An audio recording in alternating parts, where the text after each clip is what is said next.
que le public va être au rendez-vous cette année? On l'espère beaucoup, beaucoup. Comme je disais, laissez-vous séduire. C'était notre leitmotiv. Parce que le jazz, c'est vrai que tout à l'heure, Patricia Deslauriers a dit que souvent les gens disent « Oh, le jazz, j'aime pas trop ça ». Ils connaissent un certain type de jazz. Il y a aussi les amoureux du jazz, du blues, du swing. Mais aussi, il y a toutes sortes de courants là, plus actuels qui viennent chercher les jeunes. Il y a aussi des mélanges entre le classique et le jazz.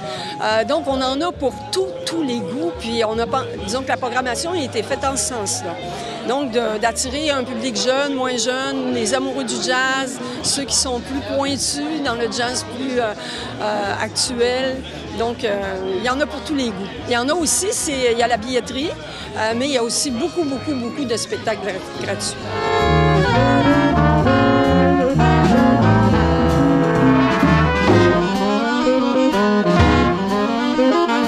Les 3 plus grandes prises du festival.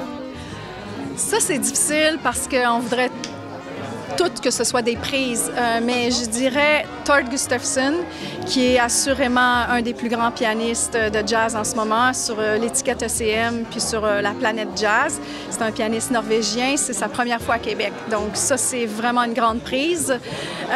Ensuite, bien, évidemment, Aldi Meola, qui est un guitariste mondialement connu, ça, c'est certain.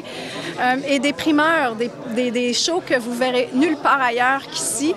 Donc, je dirais le spectacle avec Vincent Gagnon, Daniel Toin au Musée national des beaux-arts. Le spectacle aussi Jazz-moi en français avec Carl Mayotte, Marie-Claire Linteau et Marie-Denise Pelletier. C'est difficile parce qu'on les aime tous, nos shows, là. On a au moins 80% d'artistes locaux.